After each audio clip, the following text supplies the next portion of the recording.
كثيرا طيبا مباركا فيه كما يحب ربنا ويرضى. أشهد أن لا إله إلا الله وحده لا شريك له له الملك وله الحمد وهو على كل شيء قدير. وأشهد أن محمدا عبده ورسوله لا نبي بعده.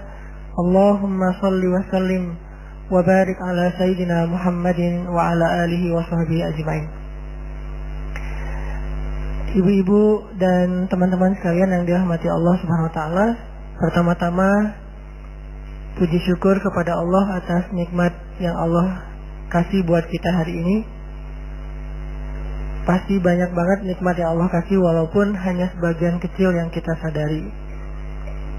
Jadi Allah bilang wa in ta'uddu ni'matallah la tuhsuha. Artinya la tuhsuha ini bukan gak akan sanggup ngitung, tapi emang banyak yang emang kita gak bisa ngitung. Yang gak usah ngitung sadar juga enggak gitu kalau itu adalah nikmat. Tapi tetap walaupun kita gak sadar, nikmat Allah yang dikasih buat kita itu terus menerus gak pernah berhenti. Seperti doa seorang ibu yang terus mendoakan anaknya, walaupun kita sesekali doang ngelihat ibu kita ngedoain kita. Kayak misalnya pas mau ujian, kita minta doa ibu, terus ibu ngedoain kita. Kita sadar ibu pas waktu itu ngedoain kita. Tapi padahal ibu ngedoain kita tuh setiap hari. Cuman yang kita dengar langsung sebagian kecil ya. Sebagian besar yang kita nggak dengar itu banyak banget. Begitulah kurang lebih nikmat yang Allah kasih kepada kita. Cuman sebagian kecil yang kita sadar, tapi sebagian besarnya tetap menjadi rahasia Allah Subhanahu wa taala agar kita menjadi orang yang beriman. Kemudian salawat dan salam teruntuk Nabi besar Muhammad sallallahu alaihi wasallam yang mencontohkan kepada kita banyak hal yang luar biasa dalam keadaan beliau tidur, duduk, berdiri, berjalan. Ketika beliau sendiri, ketika beliau bareng dengan yang lain, semuanya adalah teladan. Dan masih banyak banget adegan hidup Nabi yang mungkin belum sempat kita baca atau kita pelajari. Padahal itu luar biasa. Mudah-mudahan kita bukan hanya ngaku-ngaku mencintai Nabi, tapi juga bentuk rasa cinta kita itu adalah serius belajar tentang teladan-teladan Nabi Muhammad SAW. Serius gini.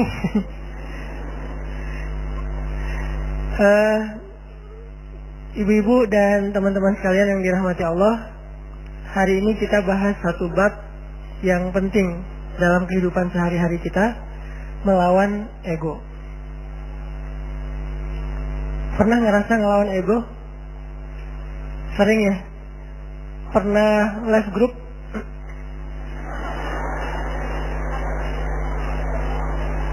Kadang nggak les grup, cuman grupnya yang ngeles kita. Gimana grupnya ngeles kita? Tadinya grupnya rame, chat, broadcast, segala macam, tiba-tiba sepi. Kenapa sepi? Ternyata mereka bikin grup baru, dan cuman kita doang ya nggak dimasukin ya. Ini namanya bukan les grup, grup les kita. Saya pernah ngerasain kayak gitu. Kenapa ini sepi nih? Ternyata bikin yang baru. Adminnya mantan. Enggak, bercanda. Jadi mungkin kita pernah rame sama orang, pernah clash, pernah sakit hati, pernah baper. Apalagi kadang orangnya itu orang dekat kita, keluarga, pasangan, orang tua, mertua, adik kakak, sahabat, yang pasti rasanya nggak nyaman. Kita tuh nggak pengen lama-lama diam-diaman, pasti kayak gitu. Cuman kok nggak ada kekuatan ya untuk bisa memulai bicara duluan, mungkin nyapa duluan, atau senyum duluan, atau say hi duluan, ngejapri duluan. Kok nggak ada kekuatan kayak gitu? Yang terjadi justru kita kayak pasif, nungguin, dan berharap dia duluan yang nyapa kita. Diam-diam sebetulnya berharap, tapi nggak pengen kita yang duluan. Nah, ini namanya ego nih. hati kita secara jujur sebetulnya pengennya udah deh nggak usah gini-gini amat, nggak usah diam-diaman terus, udah deh kita mending netral lagi, biasa lagi, cair lagi dengan geng kita, mungkin geng kecil yang dari SD, SMP, SMA udah barengan, terus baru pisah, nikah dia duluan, kita tinggal sendiri misalnya. Kan suka kayak gitu tuh, ada baper-bapernya, nggak pengen lama-lama. Tapi yang terjadi udah lebih seminggu, nggak ada yang duluan datang untuk menyapa, karena dua-duanya menjaga ego. Berat rasanya untuk melawan ego dalam diri sendiri. Ini sering terjadi dalam kehidupan kita. Dan yang lebih fatal lagi dengan orang tua nih. Sampai kalau dengan orang tua atau dengan mertua lebih berat lagi tuh. Kadang dengan pasangan aja bisa kayak gitu. Kita berharap udahlah cair lagi, ngobrol lagi kayak kemarin. Tapi ada rasa berat pengen yang duluan. Nah, gimana cara kita bisa menjaga melawan ego kita sehingga tetap bisa menjaga silaturahim, menyambung silaturahim, berdamai dengan orang-orang yang dekat dengan kita selama ini ketika ada masalah. Ini pembahasan yang luar biasa penting, walaupun mungkin kita udah pernah baca hadis-hadisnya, pernah dengar ceramah-ceramah tentangnya. Setidaknya hari ini kita pengen refresh lagi semangat kita untuk melawan ego. Melawan ego itu dalam kehidupan kita tuh ada banyak macam, teman-teman. Pertama, melawan ego ketika kita harus mengakui kesalahan kita. Ini berat nih. Mengakui bahwa kita salah itu berat. Dan yang membuat kita sulit mengakui kesalahan kita, walaupun secara jujur di dalam hati kita nyadar kalau kita tuh salah, tapi nggak pengen ngaku, itu pasti ego. Nah, ada satu kisah yang luar biasa. Kisah ketika Nabi SAW selesai perang Khaybar. Perang Khaybar itu perang paling besar antara kaum muslimin dengan orang Yahudi di Madinah. Ini paling besar. Dan bisa dibilang perang terakhir Nabi SAW. Setelah itu udah kayak nggak ada lagi perang-perang yang sulit. Ini perang Khaybar. Perang Khaybar, setelah selesai perang, ada beberapa tawanan perang. Salah satunya adalah calon istri Nabi, orang Yahudi. Siapa namanya? Sofia. Jadi salah satu tawanan perang Khaybar itu adalah Sofia. Suaminya terbunuh dalam perang Khaybar, saudaranya terbunuh dalam perang Khaybar, ayahnya terbunuh dalam perang Khaybar, pamannya terbunuh dalam perang Khaybar, keluarga besarnya banyak yang terbunuh dalam perang Khaybar. Dan cuman mungkin bisa dibilang dia sebatang kara yang selamat dalam perang Khaybar dan jadi tawanan kaum muslimin. Akhirnya Nabi datang ke tenda para tawanan perempuan. Nabi mencari tahu di mana Sofia karena dia anak kepala suku. Ditunjukkan oleh sahabat, masuklah Nabi dengan beberapa orang sahabat ke dalam tenda Sofia, dan Sofia waktu itu komen dalam postingan itu tuh. Kata Sofia, Muhammad adalah orang yang paling aku benci saat itu. Gimana enggak? Ayahnya dibunuh, pamannya dibunuh, saudaranya dibunuh, suaminya dibunuh. Keluarga besarnya banyak yang terbunuh dalam perang Khaybar. Sehingga kata Sofia, Muhammad adalah orang yang paling aku benci waktu itu. Jadi Nabi datang ke Sofia dalam kondisi Sofia itu lagi benci banget sama Nabi. Ngelihat wajah Nabi juga gak mau. Apalagi nge-follow. Ngelihat wajahnya aja gak mau. Kalau Nabi request mau follow, pasti di-block. Jadi benar-benar nih, Sofia lagi marah berat dan lagi baper berat sama Nabi, lagi benci banget, sebenci-bencinya, dan lagi sedih sesedih-sedihnya. Gimana nggak sedih, kehilangan satu keluarga aja sedihnya, apalagi satu keluarga besar, termasuk orang yang paling penting dalam hidupnya, ayah dan suaminya. Apa yang dilakukan Nabi? Nabi datang minta maaf kepada Sofia. Apakah Nabi salah? Tidak. Apakah Nabi zalim kepada keluarga Sofia? Tidak sama sekali. Tapi Nabi tidak punya ego di dalam dirinya. Beliau datang meminta maaf kepada Sofia. Masuk ke tenda Sofia. Sofia, maafkan aku atas kematian ayahmu. Maafkan aku atas kematian suamimu. maafkan aku atas kematian saudaramu, pamanmu, keluarga besarmu. Kemudian Nabi menjelaskan apa yang sebenarnya terjadi. Aku udah ngasih kesempatan buat ayahmu, tapi beliau menolak, beliau malah menyerang kami, beliau malah zalim kepada beberapa kaum muslimin dan seterusnya. Nabi menjelaskan, meminta maaf, menjelaskan, meminta maaf, menjelaskan, meminta maaf, terus menerus sampai akhirnya luluh hati Sofia, dan tiba-tiba Sofia menjadi jatuh hati kepada Rasulullah SAW. Lihat luar biasanya Nabi dalam meminta maaf. Bukan maaf ya, udah selesai pergi. Enggak. Beliau minta maaf sampai Sofia jatuh hati pada beliau. Itu gimana caranya tuh? Orang yang tadinya benci banget jadi cinta banget. Sehingga kata Sofia, beliau terus meminta maaf dan menjelaskan, meminta maaf dan menjelaskan, meminta maaf dan menjelaskan, sampai akhirnya beliau menjadi orang yang paling aku cintai di muka bumi.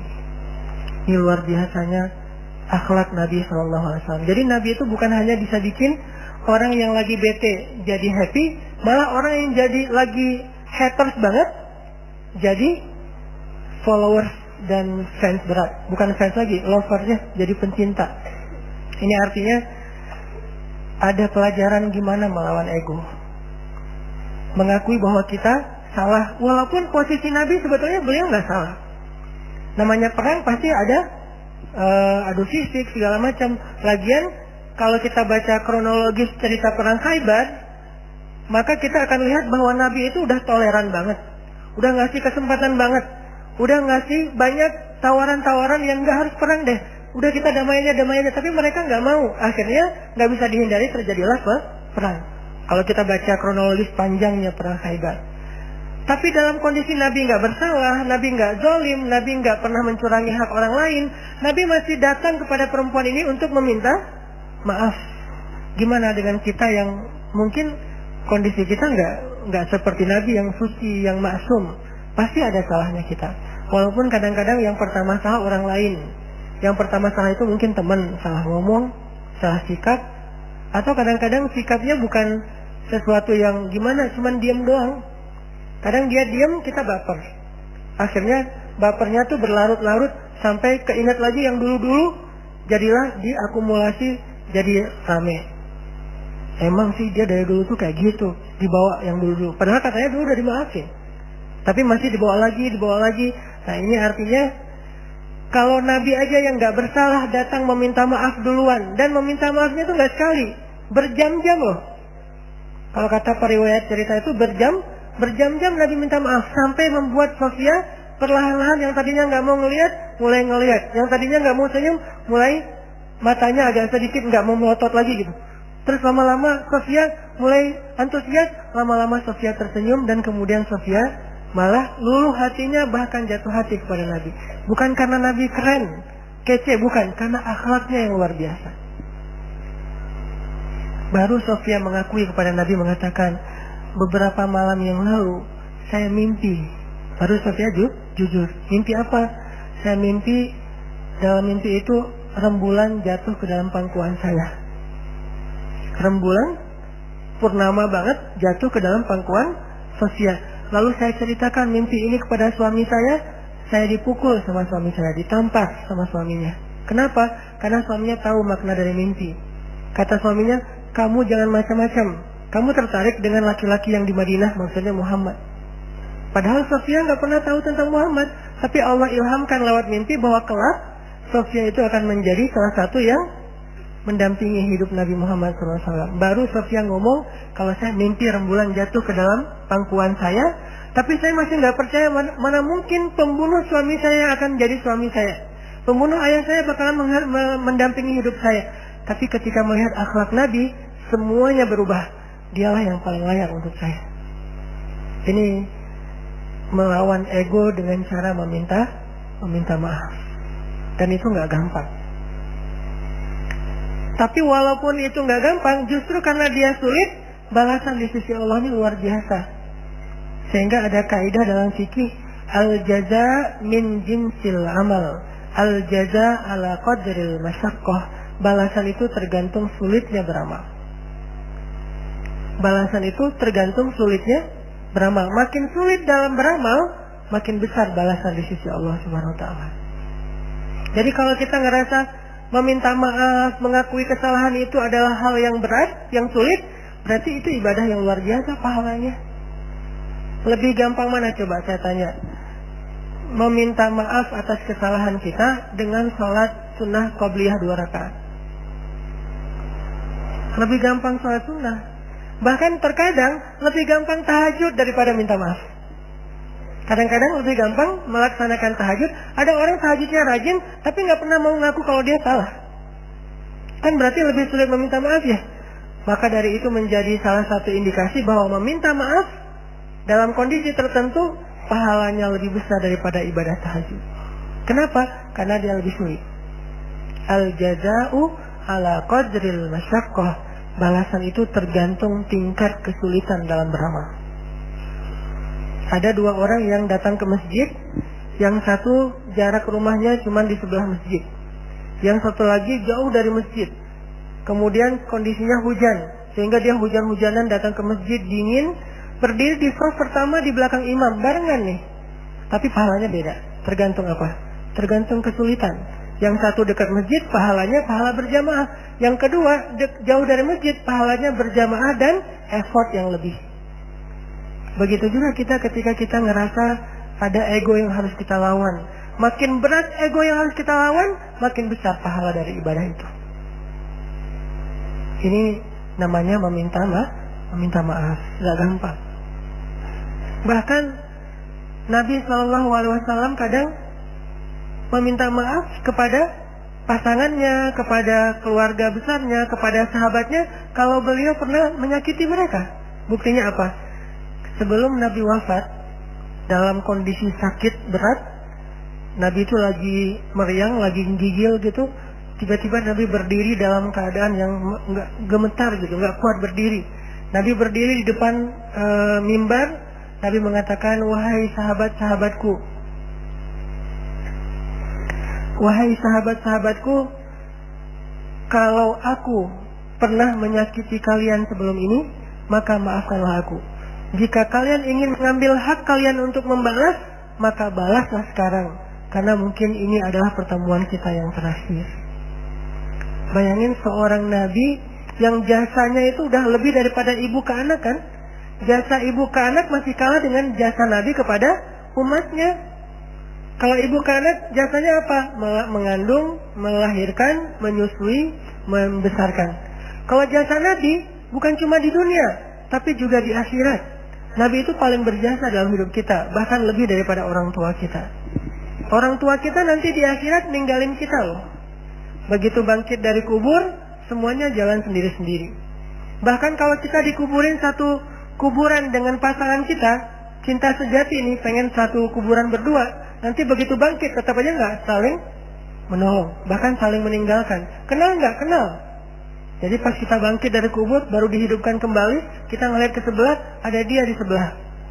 Itu pasangan kita banget tuh. Bahkan bukan mantan, memang dia istri kita atau suami kita. Nggak ada dendam gitu, masih ada rasa kasih sayang gitu.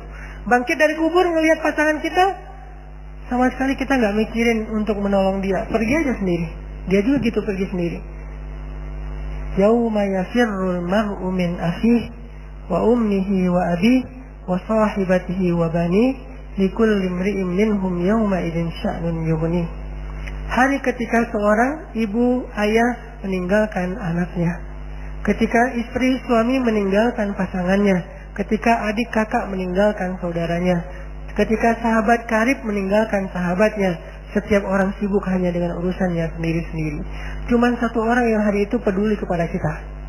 Bukan ayah kita, bukan ibu kita, bukan istri kita, bukan suami kita, bukan guru kita, bukan sahabat kita, bukan geng SD kita, bukan teman satu grup sama kita, bukan siapapun. Terus siapa? Rasulullah Shallallahu Alaihi Wasallam.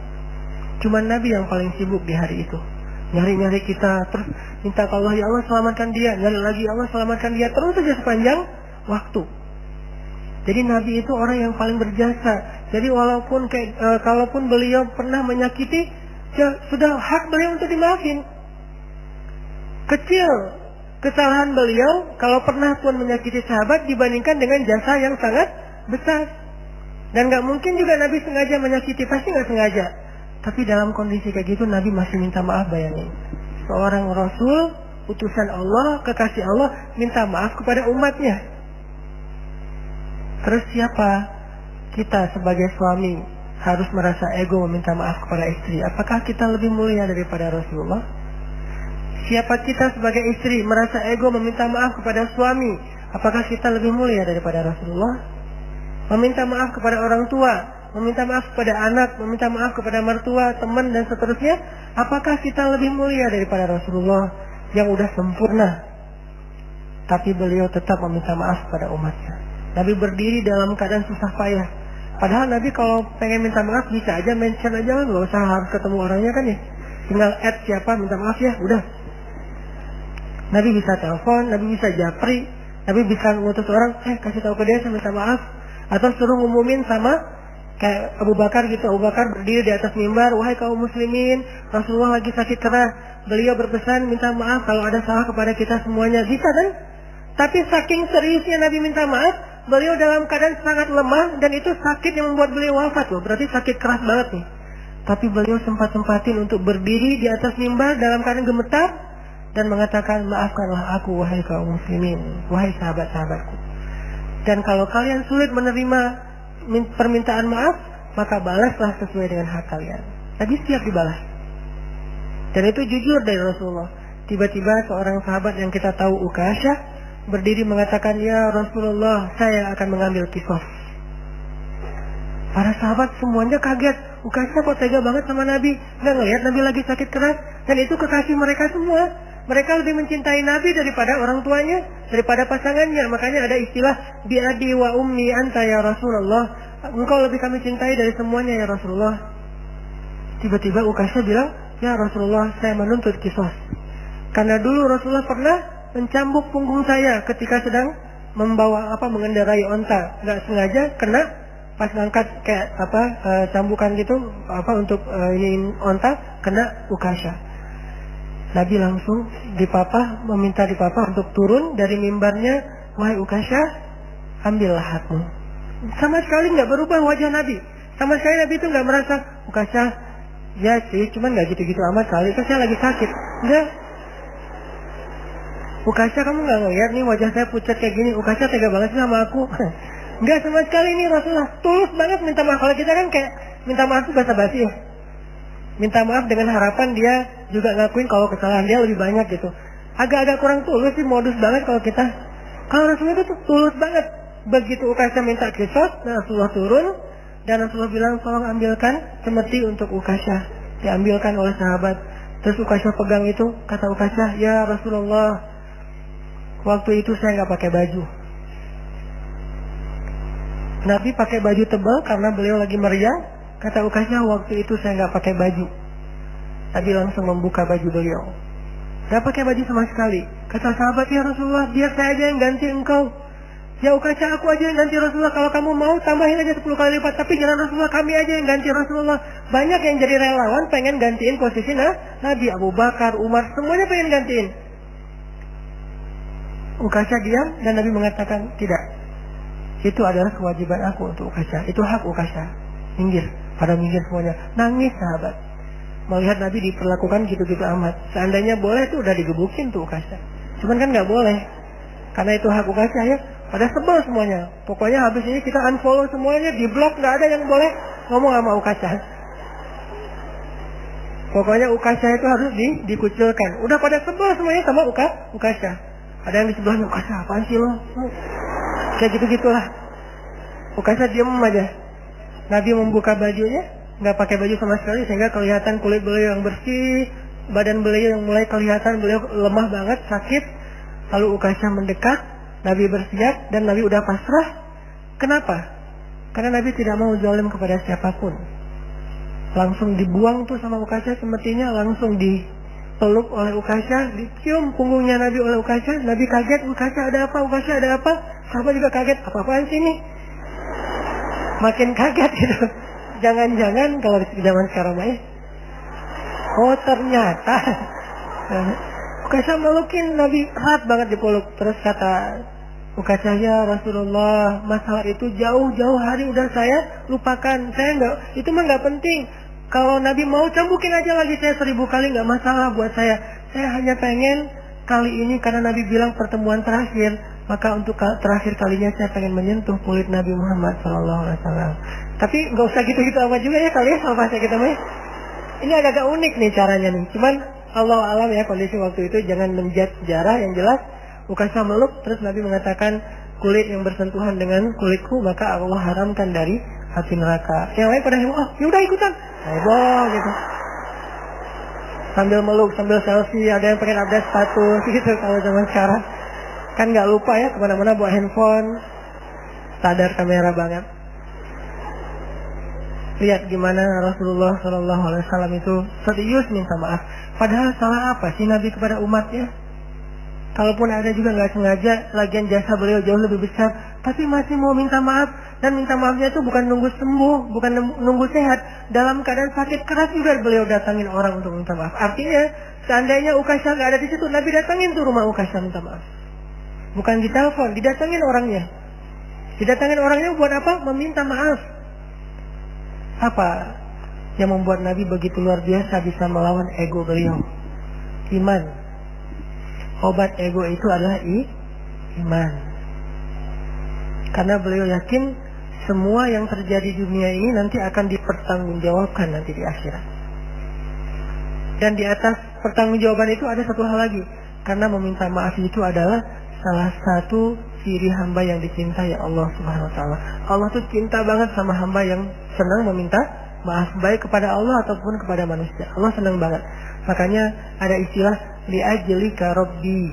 Apa arti li'ajlika rabbi? Jadikan semua yang kita lakukan itu ini untukmu ya Allah. Kalau karena Allah agak-agak mainstream ya, bahasanya agak kurang berasa. Untukmu ya Allah. Jadi kita meminta maaf. Kenapa saya harus melawan ego saya minta maaf? Ini untukmu ya Allah, saya meminta maaf. Ini untukmu ya Allah, saya memaafkan. Ini untukmu ya Allah, saya menahan amarah. Ini untukmu ya Allah, ini untukmu. Semua yang kita lakuin dalam kebaikan-kebaikan di dunia tuh, coba kita niatkan, ini untukmu ya Allah. Kalau bukan karena engkau, saya nggak akan sanggup melakukan ini. Jadi bukan untuk suami, bukan untuk teman, bukan untuk orang tua, mertua, bukan untuk orang lain, tapi untuk Allah. Coba niatkan itu. Insya Allah akan lebih ringan. Kadang-kadang yang buat kita ego dan ngerasa berat itu kan ngerasa bahwa ini untuk orang itu ya. Udah dia jahat ke saya terus saya maafin, enak banget. Kalau untuk dia kita ngerasa agak-agak kayak rugi gitu. Tapi kalau untuk Allah, ini untukmu ya Allah, saya melakukan hal yang berat kayak gini. Niatkan untuk Allah bukan untuk orangnya. Maka insya Allah Allah akan melapangkan dada kita. Minta maaf. Terus ada lagi kisah serius dalam meminta maaf tuh.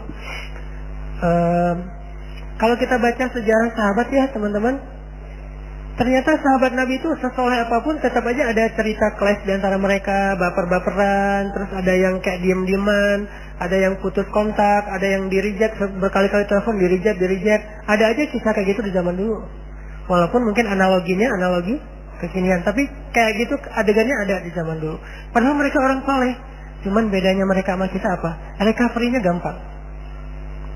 Setelah baper, mengobati bapernya itu lebih cepat daripada kita. Kalau kita baper lama. Kalau mereka baper sebentar langsung recovery. Jadi ada kisah antara Abdullah bin Zubair dengan Muawiyah bin Abi Sufyan. Abdullah bin Zubair ini salah satu sahabat Nabi yang kalau sholat paling lama loh. Saking lamanya dia sholat sampai merpati hinggap di atas kepala Abdullah bin Zubair. Jadi kalau dia sholat duha tuh merpati hinggap di atas kepalanya, dikirain itu batu. Saking lamanya berdiri itu. Merpati kan nggak mungkin hinggap di atas kepala kita kalau kita berdiri baru setengah jam ya. Masih curiga nih manusia. Enggak, patung manusia, patung. Masih debat gitu kan di antara merpati teh. Pas udah lama beberapa jam merpati jadi ragu. Kata saya juga dia patung bukan manusia. Buktinya dari tadi nggak gerak-gerak. Kalau gerak kedip aja, itu dia yakin ini manusia nih. Saking khusyuknya sholat Abdullah bin Zubair sampai seolah-olah nggak berkedip. Jadi nggak melotot juga sih, karena kalau melotot nggak berkedip kan berat ya. Ngelihat ke bawah tapi nggak berkedip. Dan lama banget berdirinya sampai merpati tadinya cuma lewat terbang terus lama-lama hinggap di dekat Abdullah, berdiri ngelirik-ngelirik. Manusia nggak sih? Melihat terus lama-lama mendekat gitu, lama-lama, iya nggak gerak-gerak dari tadi, ya udah coba naiklah ke atas kepalanya, tapi langsung terbang lagi, terbang lagi, lama-lama benar-benar nggak bergerak, hingga telah merpati di atas kepala Abdullah bin Zubair. Seolah-olah kata ulama, seandainya mereka bikin sarang di atas kepala itu jadi tuh. Saking solehnya Abdullah bin Zubair, ibadahnya luar biasa. Tapi sesoleh ini baperan juga. Ada kasus dia baper. Masalahnya apa? Jadi Abdullah bin Zubair punya kebun yang berdampingan dengan kebunnya Muawiyah bin Abi Sufyan. Nah, pekerjanya Muawiyah tuh sering salah ngambil buah yang jatuh dari kebun Abdullah, jatuh ke seberang diambil, atau pas lagi kayak kan ada batasnya tuh, kurang lebih lah kayak gitu-gitu, diaduin lah sama pekerjanya Abdullah kepada Abdullah tuh buah-buahan kamu tuh banyak diambil sama pekerjanya Muawiyah, mereka curang, mereka zalim dan seterusnya. Akhirnya Abdullah marah, ngirim surat kepada Muawiyah. Waktu itu Muawiyah jadi gubernur di Syam, jadi gubernur di Suriah. Dikirim surat sama Abdullah. Suratnya isinya marah-marah. Apa kalimatnya? Ya ibna akilatil atbat, wahai anak perempuan yang pernah makan jantung. Menyinggung ibunya Muawiyah. Siapa ibunya Muawiyah? Hindun, yang pernah makan jantung Hamzah dalam perang Uhud. Jadi istilahnya akilatul atbat, perempuan pemakan jantung. Ini penghinaan. Wahai anak perempuan yang pernah makan jantung, pekerja kamu itu zalim. Dia marah-marah, dia ngomel. Muawiyah membaca surat itu menangis, sedih karena ibunya dibawa-bawa, padahal ibunya udah masuk Islam dan udah baik keislamannya. Tapi terpancing dengan kemarahan, Abdullah nyinggung-nyinggung lagi masa jahiliyah ibunya Muawiyah. Wahai anak perempuan yang pernah makan jantung. Muawiyah sedih, dalam sedih itu dia balas suratnya, Bismillahirrahmanirrahim, Assalamualaikum warahmatullahi wabarakatuh. Ya ibna zatin nitaqain wa ibna hawarir rasul. Dibalas dengan kebaikan oleh Muawiyah. Wahai anak perempuan yang punya dua ikat pinggang. Itu ibunya Abdullah bin Zubair. Siapa ibunya Abdullah bin Zubair?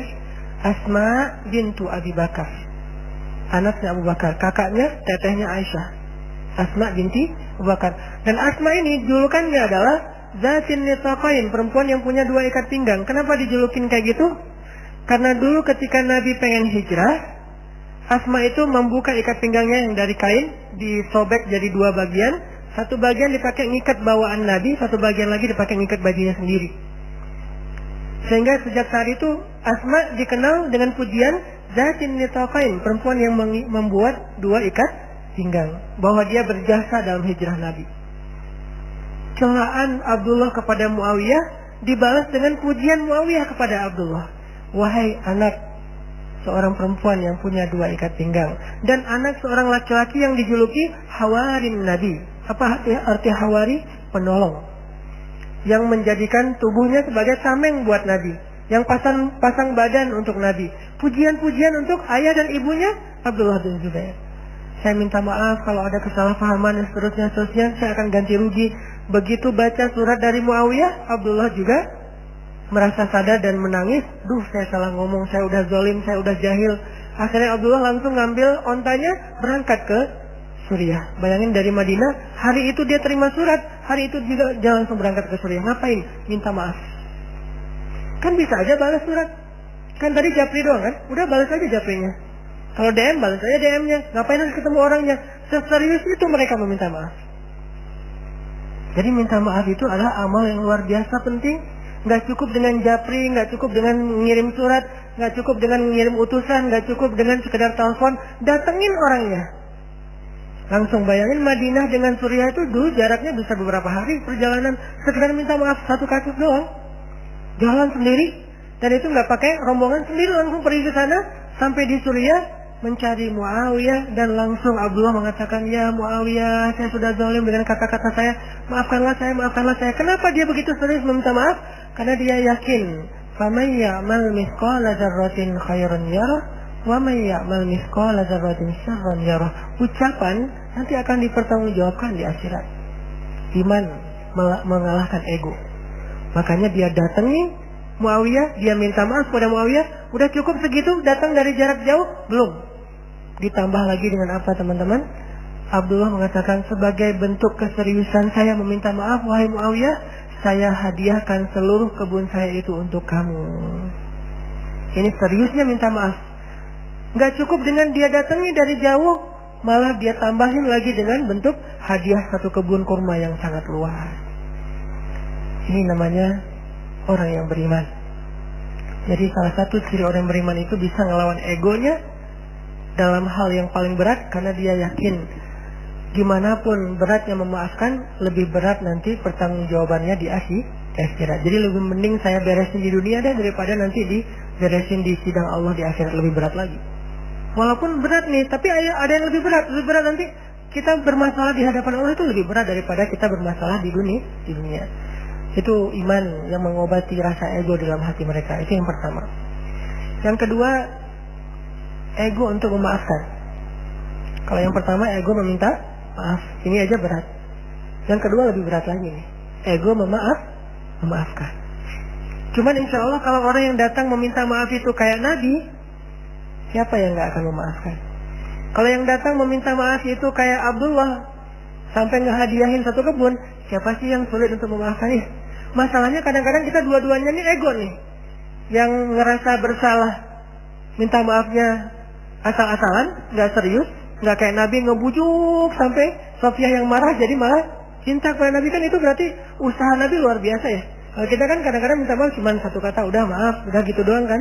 Kalau Nabi, maafin ya Sofia, maafin ya, maafin, sampai Sofia akhirnya jatuh hati kepada Nabi. Abdullah, maafin ya Muawiyah, saya hadiahin nih kebun saya, saking seriusnya minta maaf. Gitu cara minta maaf. Yang melawan ego, bukan sekedar udah maafin ya, udah sekedar, enggak.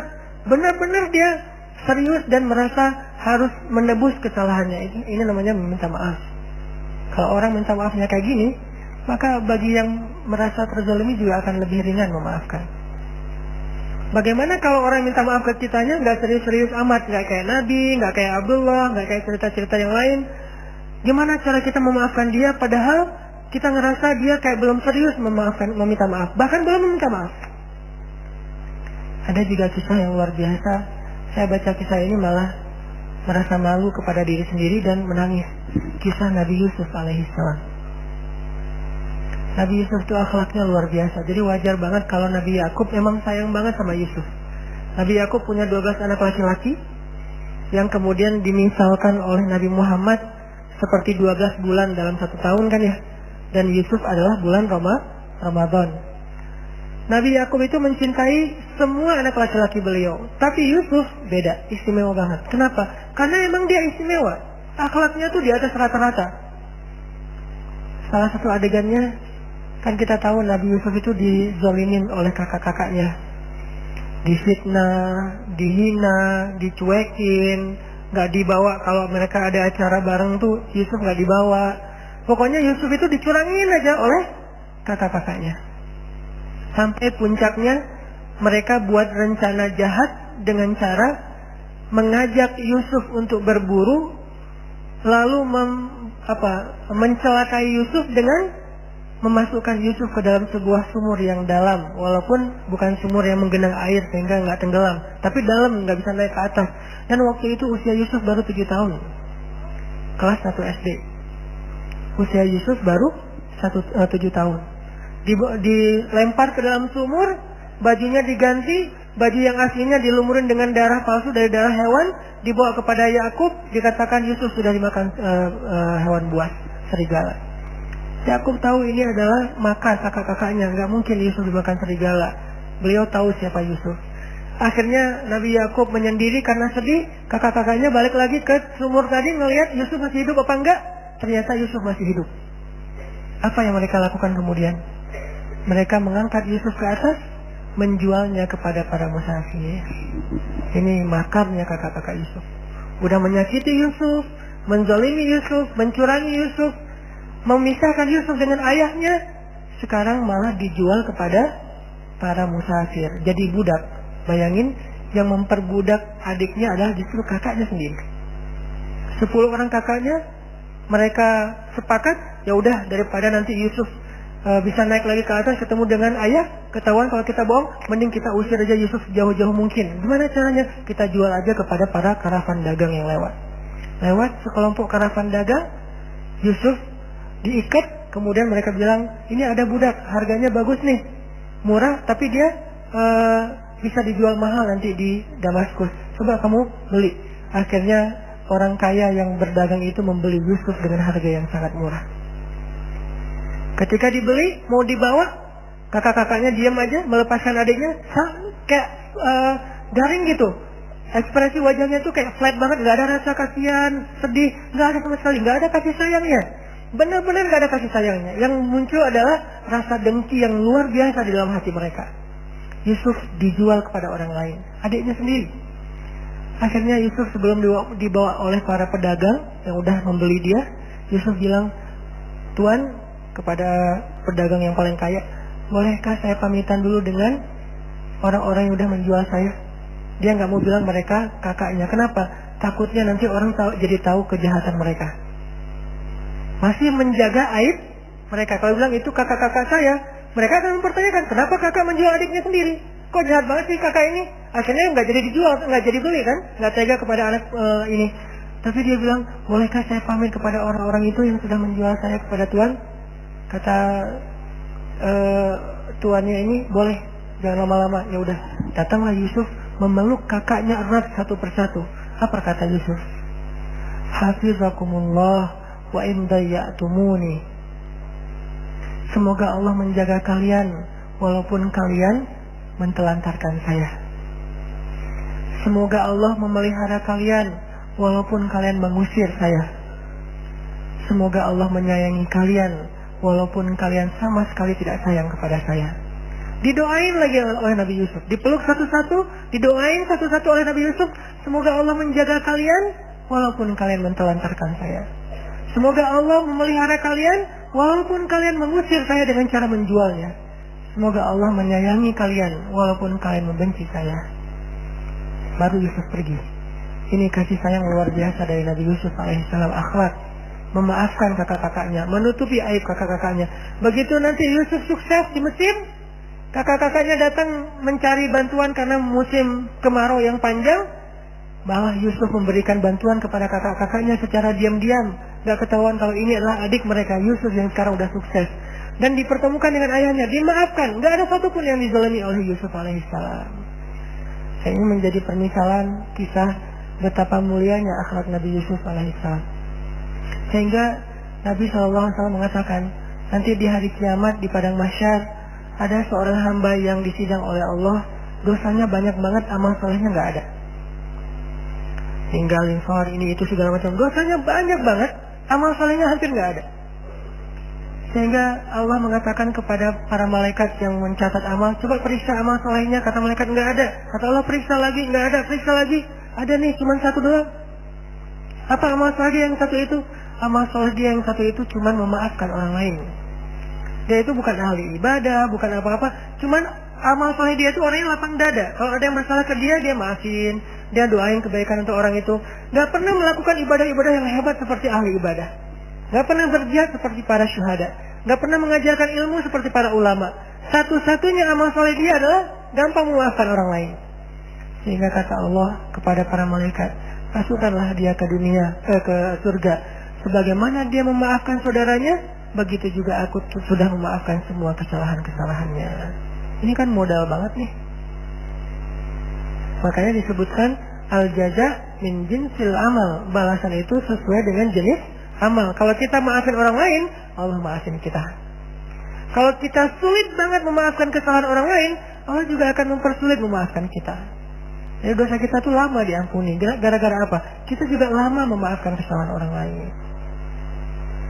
Sehingga hanya dengan satu amalan memaafkan orang, sering tuh, nggak sekali doang. Berkali-kali orang bersalah ke dia, berkali-kali dia maafin orang itu, maka Allah SWT juga melihat dosanya banyak emang, tapi kan dia pemaaf, maka Allah juga lebih pemaaf daripada dia kepada kesalahan-kesalahannya.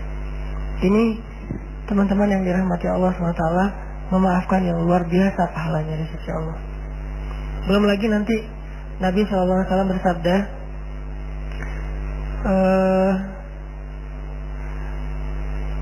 tidak akan sempurna iman seseorang. La yablughul 'abdu shalihal iman, sampai tidak akan sempurna iman seseorang sampai dia yasila man qata'ah, menyambung silaturahim kepada orang yang memutuskannya.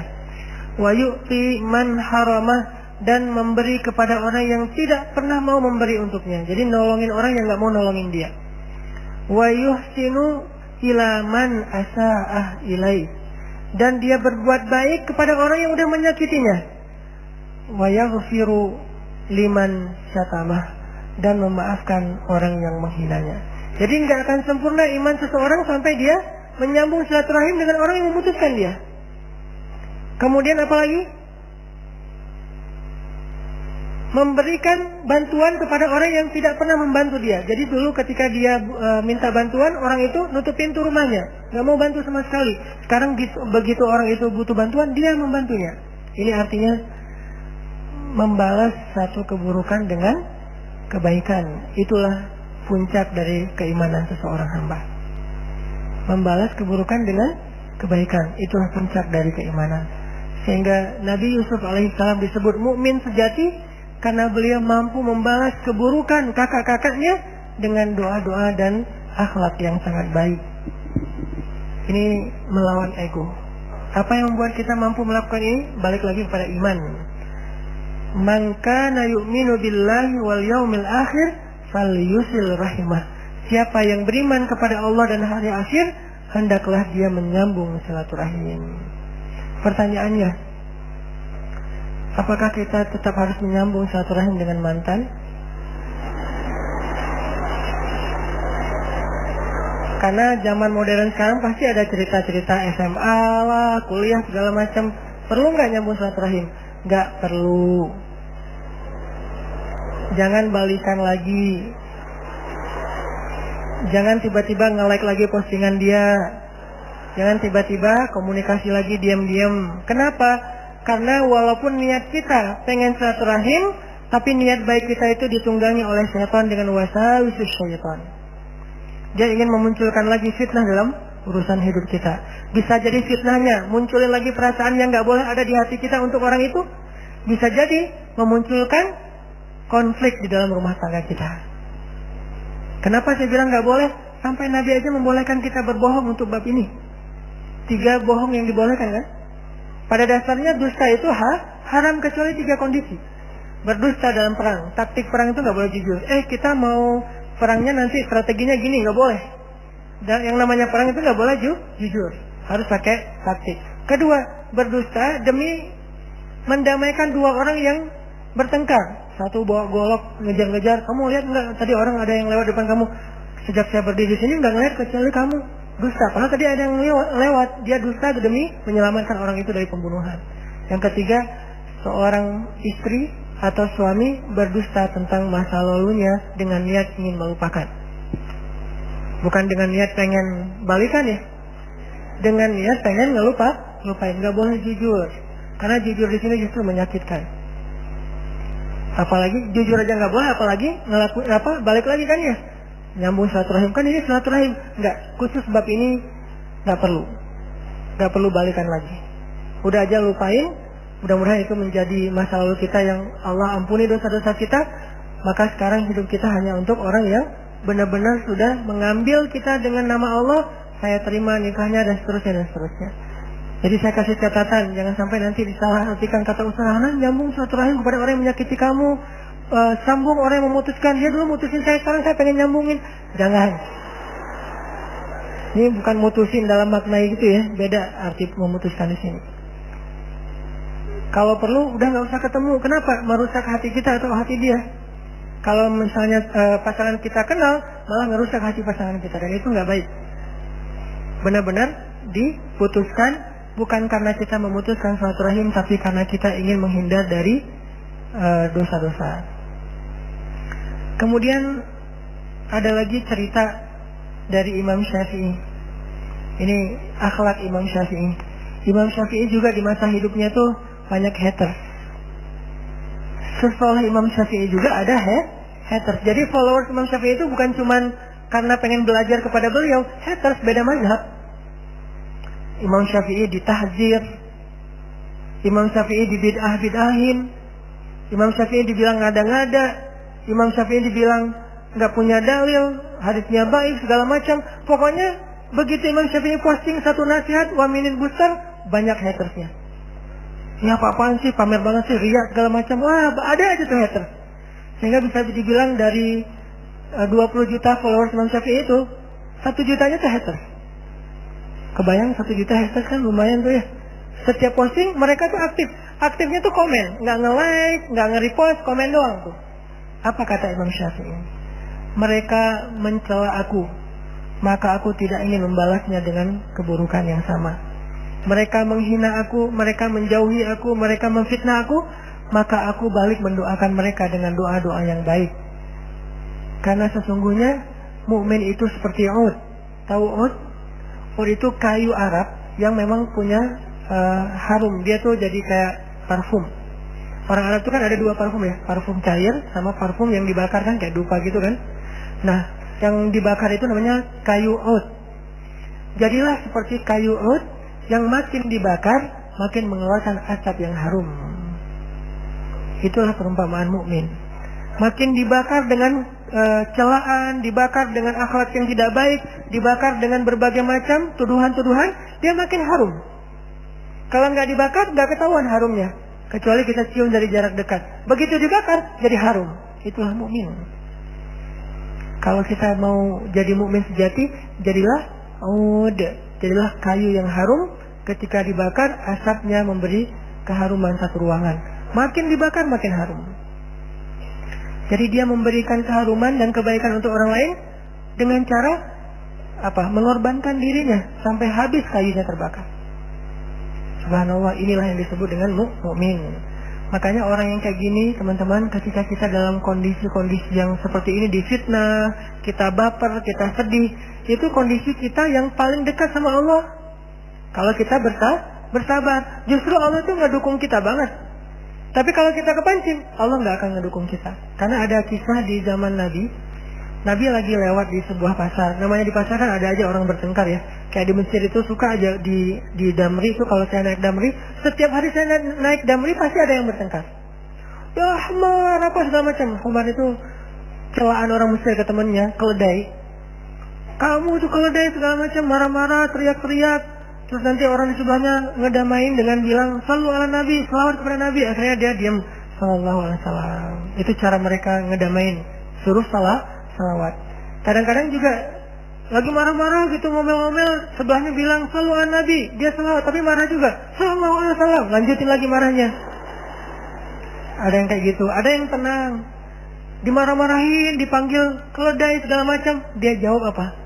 Emangnya ada keledai selain engkau di sini? Dia bilang, ya keledai kamu. Emangnya ada keledai lain selain kamu di sini? Enggak ada. Ada. Sama aja jawabannya. Kan ini menjebak ya. Kalau dia bilang nggak ada, berarti dia keledai. Kalau dia bilang ada, dia juga termasuk keledai.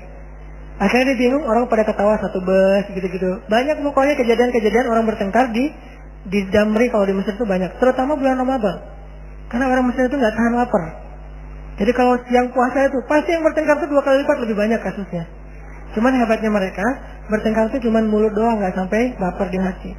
Setelah itu ketawa-ketawa lagi, sampai ada cerita tetangga bacok-bacokan pakai parang, itu berdarah-darah. Setengah jam kayak gitu. Setelah setengah jam saya lihat mereka udah pelukan, ketawa-ketawa, ngopi di depan apartemen gitu. Nah, ini masih berdarah loh, sambil diperban sambil ngopi. Ini orang Mesir. Jadi hati sama sikapnya tuh beda. Sikapnya tuh udah bacok-bacokan, hatinya masih saling mencintai gitu. Nah, ini agak-agak unik nih. Itu terjadi loh di Mesir. Nah, artinya di zaman Nabi itu, Nabi lagi jalan lewat pasar, tiba-tiba Nabi ngelihat 2 orang lagi berselisih. Cuman yang satu ngomel, yang satu diam. Nabi langsung berhenti, ngeliatin dari jauh. Yang satu ngomel, terus yang satu diam aja sambil tersenyum, diam. Makin disenyumin, makin dia ngomel, makin menjadi-jadi kan. Oh kamu senyum sih nggak marah, pokoknya ngomel terus. Ya, diam aja. Nabi memperhatikan dari jauh sambil tersenyum. Mulut beliau komat kamit. Lama-lama nggak tahan juga nih yang diomelin. Tadinya awalnya tersenyum, lama-lama dia mulai tegang, lama-lama dia cemberut, lama-lama kepancing lah dia bales. Udah mungkin berapa lama diomelin, akhirnya dia bales. Begitu dia balas, Nabi langsung diam, Nabi langsung pergi, wajah Nabi tidak suka. Sahabat yang ikut bareng Nabi nanya, ya Rasulullah, kenapa, ada apa? Kata Nabi, tadi ketika dia diam saat diomelin, ketika dia tersenyum, dia bersabar, malaikat ngedoain dia loh di sebelahnya. Jadi kalau kita ada dua orang yang lagi bertengkar nih, yang ngomel itu di sebelahnya ada setan. Ya terusin. Dikumpulin sama setan tuh, jadi cheerleadernya gitu. Di sebelahnya yang ngomel. Di sebelah orang yang diomelin kalau dia sabar, di sebelahnya tuh ada malaikat. Sabar ya, udah dipuk sama malaikat teh. Cuman kita nggak ngerasa doang tuh, bener-bener malaikat tuh gini-gini loh. Sabar ya, semoga Allah merahmati kamu, semoga Allah mengampuni dosa kamu. Gitu banget loh malaikat, cuman nggak ngerasa. Kalau ngerasa pasti kita kabur. Jadi ada dua makhluk di sebelah orang yang bertengkar. Di sebelah yang ngomel ada jin, setan. Di sebelah yang diomelin kalau dia sabar ada malaikat yang ngedoain dia, ngapupuk dia. Dan Nabi melihat, kan Nabi bisa melihat sesuatu yang gaib ya. Nabi melihat dan Nabi tersenyum. Nabi kagum kepada laki-laki yang tadi sabar. Tapi begitu dia kepancing, malaikat pun pergi meninggalkan dia dan Nabi juga pergi meninggalkan dia. Jadi teman-teman, ketika kita rame diomelin orang di jalan, dimaki, dicela segala macam, kalau kita diam langsung dipuk-puk tuh sama malaikat. Dan puk-puknya malaikat tuh dua. Ya Allah rahmati dia, ya Allah ampunilah dia. Kita didoain oleh malaikat. Dan Allah menjatuhkan kasih sayangnya kepada kita, menurunkan kasih sayang untuk kita selama kita berdiri dalam keadaan sabar. Begitu kepancing, malaikat langsung pergi. Gak suka dengan orang-orang kayak gini. Jadi malaikat tadinya udah seneng, udah mulai mention yang lain, datang nih ada orang soleh nih pada ngumpul, share location dong biar gua datang cepet gitu, nggak kesasar gitu, pada ngumpul.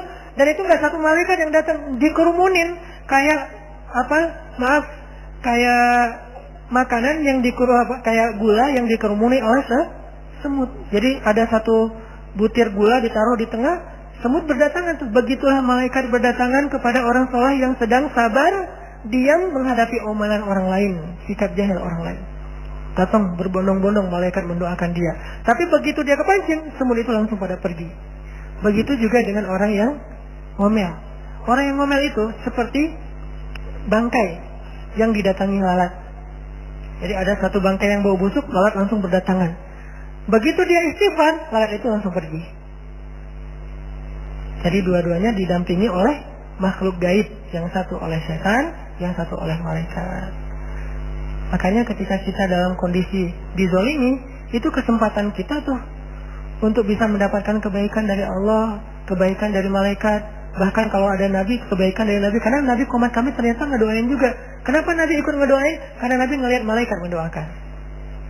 Nabi itu pokoknya ngegeng banget lah sama malaikat. Kan Nabi sama malaikat itu sering kayak nongkrong bareng gitu kan. Nabi itu sama Jibril teman-teman, itu kayak soulmate-an banget loh. Kan Jibril kalau turun menemui Nabi itu berwujud seperti seorang cowok keren. Fatamassala laha basyaran sawiyan. Maka Jibril pun menjelma sebagai seorang laki-laki yang sangat sempurna.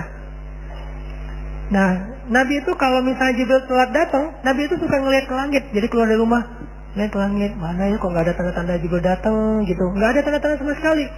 Terus besok datang lagi ke tempat yang luas itu ngelihat ke langit. Pernah Nabi berhari-hari nggak ketemu Jibril dan kangen banget sama Jibril. Mau ditelepon nggak punya nomornya, susah kan, Jibril nggak pakai handphone.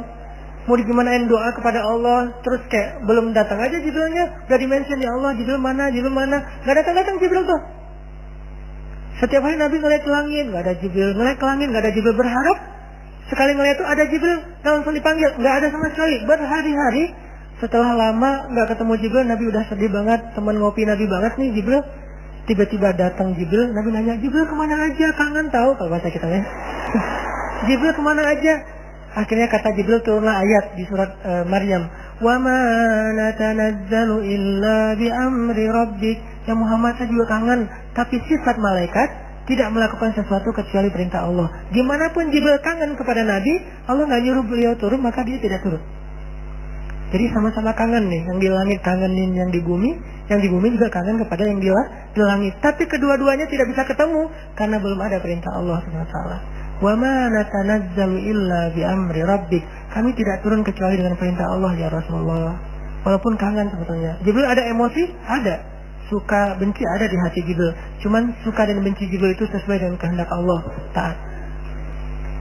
Jadi teman-teman, kalau kita misalnya lagi digituin, berarti kita ada kesempatan nih didampingin malaikat. Diam aja, jangan kepancing.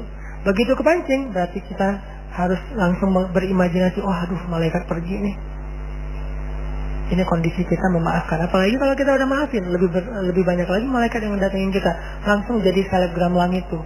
Para malaikat langsung pada nge-repost, langsung pada ngomongin, kemarin tuh ada hamba Allah yang luar biasa loh. Dia itu dizalimi tapi maafin. Sehingga para malaikat tuh jadi kayak tiba-tiba kita jadi terkenal di antara para malaikat. Siapa namanya? Dimension satu dengan yang lain. Sehingga lama-lama ketika nanti ketemu di akhirat, oh ini orangnya minta tangan apa foto. Kenapa? Udah terkenal duluan di bumi. Itu terjadi teman-teman di langit, bukan sekaku di langit itu hening-hening aja, nggak ada kejadian apa-apa. Enggak, di langit itu lebih heboh daripada di bumi. Kalau di bumi aja ada gosip, trending topik segala macam. Di langit lebih dari itu loh. Ada gosip-gosip kebaikan, siapa yang baru saja memaafkan, siapa yang baru saja melakukan kebaikan, itu terkenal di langit, diomongin oleh para malaikat.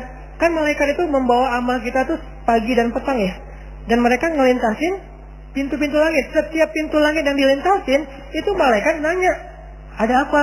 Ada yang update yang heboh-heboh nggak? Disampaikan, terus diomongin di langit pertama.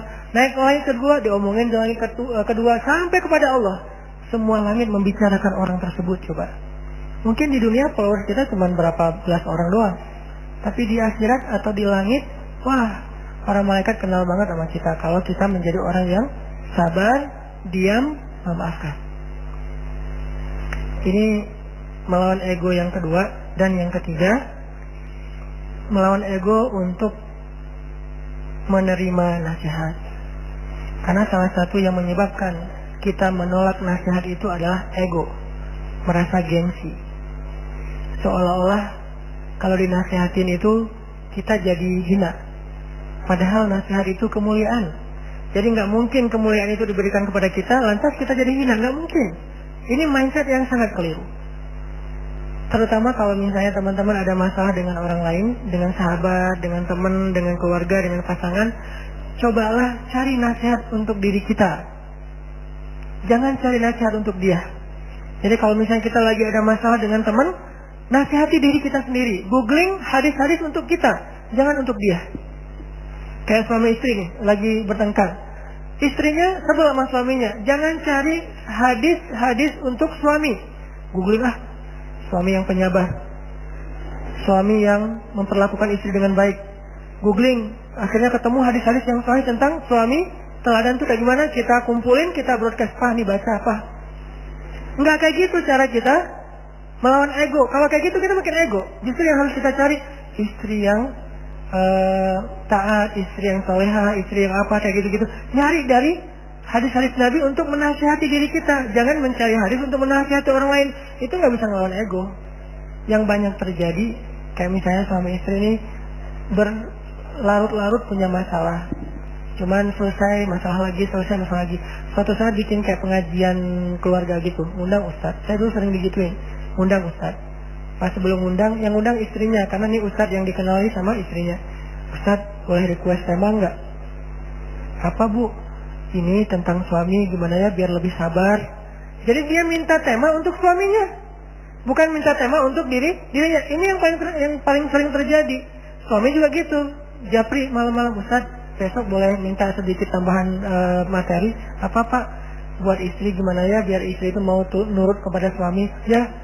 Akhirnya dua-dua saling meminta nasihat untuk orang lain. Nggak akan selesai masalah kalau kayak gini. Tapi kalau kayak gitu kita doang yang memperbaiki diri, dia enggak. Dia Allah yang memperbaiki dia. Kita perbaiki diri kita, Allah yang akan memperbaiki dia. Karena Allah nggak mungkin membiarkan kita melakukan kebaikan sia-sia, nggak mungkin. Begitu kita memperbaiki diri, berarti kan kita naik level nih. Allah akan memperbaiki dia supaya selevel sama kita. Begitu kita memperbaiki dia dan dia nggak bisa terima, kita turun level dan Allah turunkan level dia dengan penolakan dia dan marah dan tersinggung ketika dinasihati oleh kita. Makin sama-sama downgrade, nggak di-upgrade. Yang terjadi salah satu yang menyebabkan orang-orang kafir Quraisy dulu tuh nggak beriman, itu bukan karena nggak paham kalau Islam itu benar teman-teman, tapi karena ego. Kayak Abu Jahal. Ternyata ya, Abu Jahal itu pernah nggak sengaja lewat rumah Nabi di Mekah, terus ngedengerin Nabi lagi baca Quran. Jadi Abu Jahal lewat, Nabi lagi ngaji. Bismillahirrahmanirrahim. Ya ayyuhal muzammil. Nabi lagi ngaji, Abu Jahal lewat. Hah, suara siapa tuh? Bacaan apa tuh? Kok enak didengar? Lagi siapa yang lagi perform? Oh, enak nih. Akhirnya Abu Jahal duduk di sebelah rumah Nabi, ngedengerin Nabi ngaji. Di sebelah rumah Nabi yang lain kan ada 2 gang gitu. Gang yang satu lagi ada sobatnya Abu Jahal, gengnya Abu Jahal banget, namanya Akhnas. Lagi lewat juga tuh malam, dengerin Nabi ngaji, duduk juga tuh. Dan mereka tuh nggak bisa ngelangkah karena terkesima dengan ayat-ayat yang dibaca oleh Nabi Muhammad SAW. Duduk berdua, tapi saling nggak tahu. Yang satu di pojok A, yang satu di pojok satu lagi. Duduk dengerin. Nabi kan kalau ngaji nggak pernah sebentar ya. Dan nggak pernah ngaji di aplikasi handphone kepotong sama WA terus akhirnya ngaji. Chat dulu, ngaji lagi. Kan itu mah kita banget lah ya. Makanya salah satu ujian pakai aplikasi di handphone tuh ngajinya nggak khusyuk. Tadi niatnya 1 juz nih malam ini. Akhirnya cuma 1 lembar, sisanya chat yang 1 juz. Kalau ngajinya Quran insya Allah nggak akan kegoda. Nah, Nabi itu kalau ngaji itu 1 juz, 2 juz lama. Dan walaupun Nabi ngajinya lama, Akhnas dan Abu Jahal nggak beranjak sama sekali dari tempat duduk mereka. Dengerin sampai tengah malam. Pas Nabi udah Sadaqallahul Azim, mereka baru pergi. Pas pergi di perempatan jalan ketemu Akhnas dari mana? Enggak dari mana? Abu Jahal dari mana? Enggak. Ah, dari dari Muhammad ya. Dah jangan bilang siapa-siapa ya, malu tahu gitu. Akhirnya pulang aja. Oke, diam-diaman. Besok ternyata mereka tuh hatinya terpanggil. Abu Jahal, mudah-mudahan malam ini Muhammad baca syair-syair itu lagi, gue pengen dengar, asik soalnya. Datang aja Abu Jahal ke rumah Muhammad. Kalau sekarang sengaja, kalau tadi nggak sengaja, sekarang sengaja duduk di pojok yang semalam dengerin. Kok Muhammad belum ngaji aja? Pas ngaji mulai ngaji, ini mulai nih performnya nih, mudah-mudahan lama nih. 1 album gitu kan, dengerin. Pas dibaca apa nih Muhammad tuh Abu Jahal gini-gini. Terus kayak ikut nyanyi gitu, apa kayak cosplay konser gitu kan, ikut nyanyi bareng gitu kan ya. Ini ikut nyanyi juga, ikut bacain juga syair-syair. Ini bagus banget nih syairnya, luar biasa. Akhnas juga terpanggil hatinya, duduk di pojok yang semalam. Pas pulang, beres pulang ketemu lagi di perempatan. Akhnas, kok kamu lewat di sini lagi? Abu Jahal ngapain? Akhnas, ya, bagus juga ya syair-syairnya. Ya gimana dong kita beriman aja? Jangan, kata Abu Jahal. Kenapa? Kalau kita beriman nanti apa kata orang-orang? Berarti Abu Jahal jadi pengikutnya Muhammad. Yang selama ini Abu Jahal itu adalah pemimpin kaum, sekarang malah jadi pengikut suatu pemimpin kaum. Gengsi. Itu yang menyebabkan Abu Jahal tidak beriman. Bukan dia nggak ngerti, dia ngerti banget kebenaran Islam. Buktinya dalam kesempatan yang lain pernah lagi tuh Abu Jahal terkesima dengan bacaan Nabi di surat An-Najm. Nabi lagi sholat depan Ka'bah, Allahu Akbar, terus baca. Waktu itu sholat boleh jahar walaupun siang. Wan najmi idza hawa ma dhalla sahibukum wa ma ghawa. Abu Jahal ngedengar Nabi ngaji langsung duduk di depan Ka'bah. Terus orang-orang dengar Nabi ngaji semuanya pada duduk, sehingga Ka'bah waktu itu tuh kayak sekarang dipenuhi oleh orang-orang yang mendengar tilawah Nabi Muhammad SAW. Penuh. Semuanya pada dengerin Nabi sholat sambil baca keras. Kemudian setelah selesai surat An-Najm dibaca dan mereka terkesima banget, akhir dari surat An-Najm itu kan ayat sajadah ya, sujud tilawah. Nabi setelah selesai membaca surat An-Najm, sujud. Lalu serentak semua yang mendengar itu ikut sujud, termasuk Abu Jahal, bayangin. Saking terkesimanya, wasjud, Allah suruh sujud, maka semuanya ikut sujud. Termasuk Abu Jahal sujud, seluruh Mekah sujud. Lewatlah musafir. Musafir lewat melihat kota Mekah semuanya sujud. Mereka beranggapan ternyata Mekah semuanya sudah beriman kepada Muhammad. Berangkatlah musafir ini ke Habasyah, kasih tahu ke Ja'far kalau orang Mekah semuanya sudah beriman. Karena itulah kemudian Utsman pulang lagi ke Mekah. Utsman bin Affan. Lalu Nabi sujud lama, mereka sujud lama. Nabi bangkit dari sujud, Allahu Akbar, ruku, tahiyat, assalamualaikum, mereka masih sujud. Bayangin, Nabi bangkit dari sujud, Nabi ruku, Nabi sujud, Nabi tahiyat, mereka masih sujud. Satu Mekah. Begitu selesai Nabi tahiyat, melihat pada sujud, tahiyat lagi sujud, Nabi bertakbir, Allahu Akbar, apakah kalian sudah beriman? Baru sadar mereka, bangkitlah Abu Jahal dari ketidaksadarannya. Tidak, saya disihir, pergi Abu Jahal. Lihat, artinya dia tuh udah tahu kebenaran Islam. Kenapa nggak mau ngakui? Gengsi. Sehingga kata Nabi, sombong itu ada dua. Satu, menolak nasihat. Kedua, merendahkan orang lain. Itu arti sombong. Gengsi, ego, sombong itu saudara kembar. Satu, menolak kebenaran atau nasihat. Yang kedua, merendahkan orang lain. Makanya jangan sampai kita punya kemiripan dengan orang-orang yang punya ego dalam menerima nasihat tadi. Ego untuk menerima nasihat. Kalau kita ada kemiripan, berarti ada masalah besar yang kita hadapi dalam hati kita. Fi qulubihim maradun. Di dalam hati mereka ada penyakit. Dan gimana mengobati penyakit ini? Tajdidul iman. Perbaharui lagi iman kita. Perbaharui lagi iman kita. Gak apa-apa dapat nasihat. Bahkan itu kebaikan. Harusnya kalau kita sadar, nasihat itu adalah hadiah yang paling berharga. Kalau dinasihatin, bilang makasih. Harusnya. Cuman kan kadang-kadang butuh waktu untuk bisa kayak gitu ya. Kalau nggak bisa makasih pun minimal kita nggak usah baper, biasa aja. Kalau lebih keren lagi, makasih malah. Nasihatin lagi. Sampai Nabi mengatakan, kalau ada orang yang meminta nasihat dari kamu, maka hukumnya wajib menasihati dia. Karena nasihat itu hak orang yang beriman. Jadi kalau misalnya kita ketemu dengan teman kita nih, sesama mukmin, kasih nasihat buat aku dong. Berarti kita wajib menasihati dia. Apa aja, sesederhana apapun. Banyak-banyak istighfar ya, iya insya Allah. Dan orang yang menerima nasihat, ya kok gitu doang sih, jangan gitu. Karena nasihat itu walaupun sederhana, tetap berharga. Bahkan kata Nabi, ambillah nasihat walaupun keluarnya dari lisan seorang budak Habasyah. Kan sederhana banget kalau budak nasihatin, tetap ambil karena itu sangat berharga. Apalagi dari orang berilmu, dari orang tua, dari pasangan, dari sahabat yang lebih soleh dari kita, ambil. Dan jangan menolaknya. Mudah-mudahan ada berapa nih? 3 ya?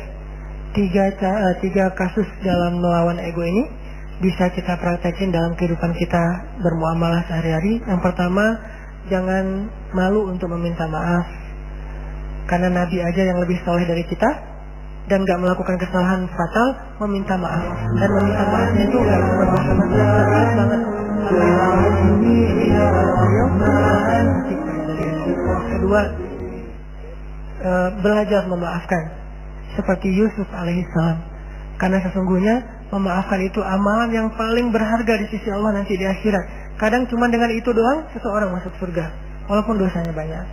Dan yang ketiga, ambil nasihat, karena nasihat itu adalah sesuatu yang sangat berharga. Mudah-mudahan ini bermanfaat. Nanti kita kembangkan lagi dalam sesi tanya jawab insyaallah. Barakallahu li wa lakum.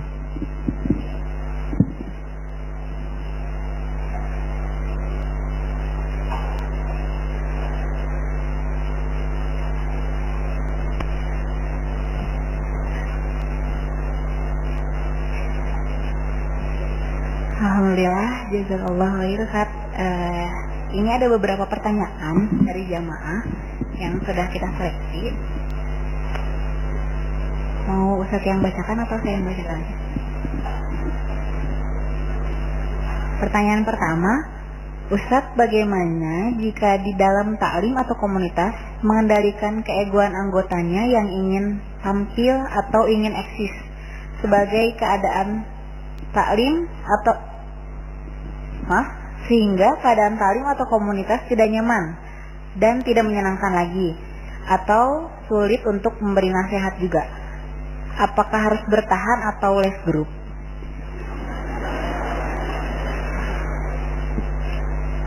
Les group itu jangan karena sakit hati. Les group itu jangan karena baper, tapi les group itu karena gampang lobet. Karena kuotanya terbatas. Kalau alasannya jujur itu boleh. Tapi kalau baper, sakit hati segala macam, kayaknya ini alasan yang kurang berpahala. Malah cenderung jadi kita kayak memutuskan silaturahim dan nggak siap dengan kekurangan orang lain. Dan Nabi bilang apa teman-teman? Al-mu'minul ladzi yukhalitun nas wa yasbir ala adahum khairun minal mu'minil ladzi lam yukhalitin nas wa lam yasbir ala adahum. Mukmin yang bergaul dengan banyak orang dan bersabar atas gangguan mereka lebih baik daripada mukmin yang tidak mau bergaul dengan siapapun dan tidak sabar atas gangguan mereka. Dua-duanya mukmin nih, Cuman yang bergaul dan sabar itu lebih utama daripada yang tidak mau bergaul karena nggak sabar. Karena ketika kita bergaul dengan orang pasti akan banyak masalah-masalah yang nggak nyaman di hati kita tuh pasti ada aja tuh. Kenapa? Karena kita berorganisasi, berjamaah, berkomunitas dengan manusia, bukan dengan malaikat. Kita ini kumpulan manusia, bukan kumpulan malaikat. Kumpulan malaikat aja ada perbedaan pendapat. Pernah malaikat beda pendapat? Pernah dengar ceritanya malaikat beda pendapat? Pernah, cuman kita nggak ngeh. Cerita ketika ada seorang pembunuh yang membunuh 100 orang, terus dia meninggal di tengah jalan, datang 2 malaikat beda pendapat kan? Yang satu bilang dia nih neraka nih, kata yang kedua enggak, dia nih surga, kan dia udah tobat, tapi dia belum beramal, tapi kan udah tobat. Berbeda pendapat. Malaikat coba beda pendapat, nabi berbeda pendapat. Pernah 2 nabi dua-duanya beda pendapat. Siapa? Anak dan ayah lagi, Sulaiman dengan Daud. Dua-duanya nabi, dua-duanya satu keluarga, ayah dengan anak, tapi berbeda pendapat. Terjadi. Sahabat berbeda pendapat, terjadi juga. Suami istri berbeda pendapat, nabi dengan istrinya, terjadi. Dan itu manusia, dan itu realitas. Tidak perlu heran dengan hal-hal yang kayak gitu. Kalau kita cari nanti grup yang lain yang nggak ada orang kayak gitu, pasti nggak akan ketemu lagi yang kayak gitu. Kenapa ya semua grup ada yang kayak gini? Emang kayak gitu. Dan kita juga mungkin di sisi orang lain ada juga masalah, walaupun bukan masalah itu, ada masalah lain yang kekurangan kita. Toh kenyataannya kita punya banyak kekurangan. Jadi jangan les grup gara-gara masalah kayak gitu. Tapi kalau les grup, maaf ya, kuota saya terbatas, HP saya sering lowbat. Oke, ini masalah teknis, ini masalah modal, bukan masalah ini. Tapi kalau gara-gara baper, kayaknya nggak tepat. Bersabarlah. Solusi yang kedua, kalau ini adalah organisasi dakwah, maka wajib tarbiyah. Wajib tarbiyah, karena yang bisa menetralisir potensi-potensi kayak gini atau meminimalisir adalah materi-materi tarbiyah. Tarbiyah itu apa? Ngaji dengan satu guru yang terkurikulum. Dan kurikulum untuk masalah gini ada di dalam materi tazkiyatun nufus.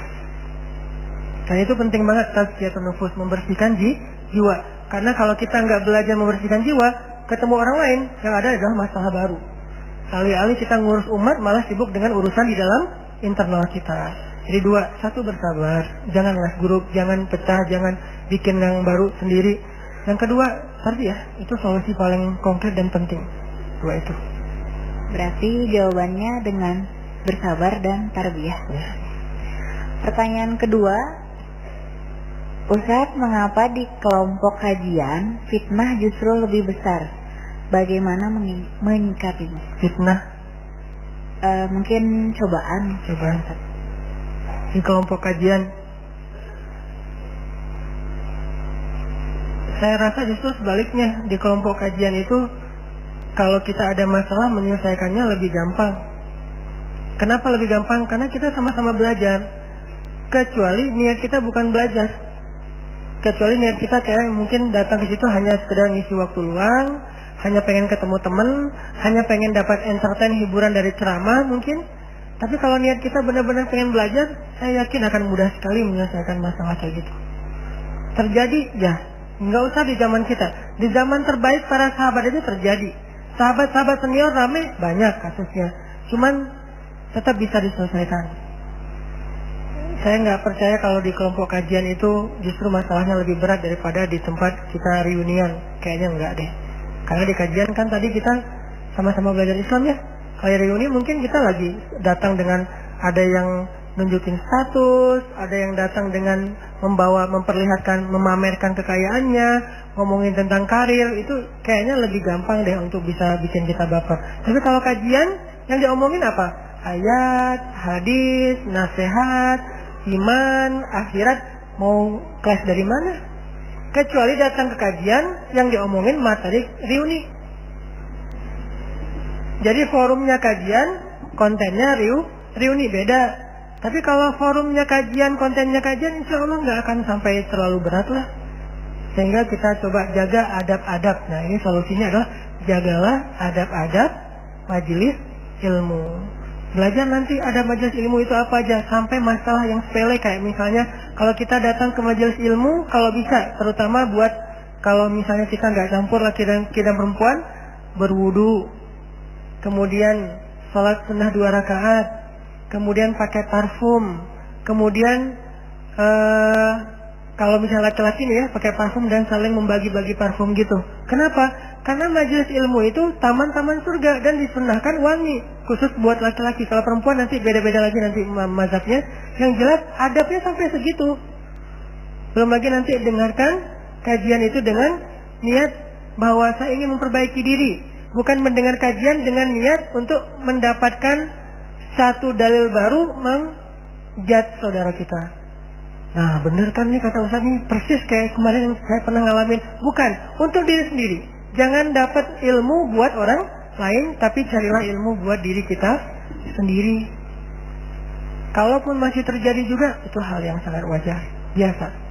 Sampai di zaman Utsman bin Affan itu kalau mau masuk ke pengajian, istighfar. Kenapa? Karena kalau kita nggak istighfar, ilmu itu susah masuk ke dalam hati kita. Dalam Islam mencari ilmu itu bukan dengan menghafal. Cari ilmu itu dengan meyakini, beriman.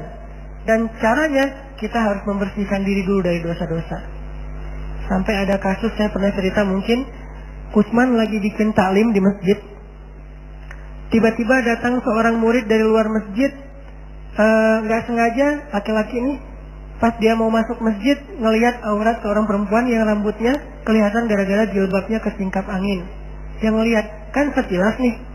Akhirnya dia ngerasa itu bukan dosa dan gak beristighfar. Masuk aja ke dalam masjid, duduk.